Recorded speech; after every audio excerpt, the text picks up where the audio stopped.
Viewers, ఏందబ్బా సొరకాయలు వేలాడదీసి చూపిస్తాందని అనుకుంటున్నారా? అయితే వినేయండి ఫ్రెండ్స్, దీనికి ఒక స్టోరీ ఉంది.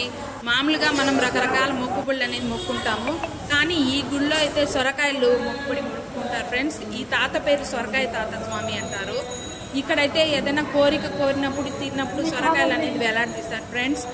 అదేవిధంగా ఈయన సజీవ సమాధి అయ్యాడు. ఈ తాత చాలా పవర్ఫుల్ దేవుడు. ఈయన వాడిన బిందె కానీ, అదేవిధంగా పాదరక్షలు, ఆయన వాడిన గొడ్డలి, ఆయన వాడిన కర్ర, చేతి కర్ర, ఆయన వాడిన బిందె, ఇవంతా వాళ్ళు భద్రపరిచారు. అక్కడైతే కర్ర గురించి చూడండి భద్రపరిచారు ఫ్రెండ్స్ అక్కడైతే వాళ్ళు. అదేవిధంగా ఈయన అప్పుడు హోమం అనేది వెలిగించాడు ఈ తాత. ఆ హోమం అప్పటి నుంచి ఇప్పటి వరకు వెలుగుతూనే ఉంది ఫ్రెండ్స్. ఆ హోమం అనేది నిరంతరం హోమం అనేది ఆయన స్వామి ఎదురుగా ఆ హోమం వెలుగుతూనే ఉంటుంది నిరంతరము.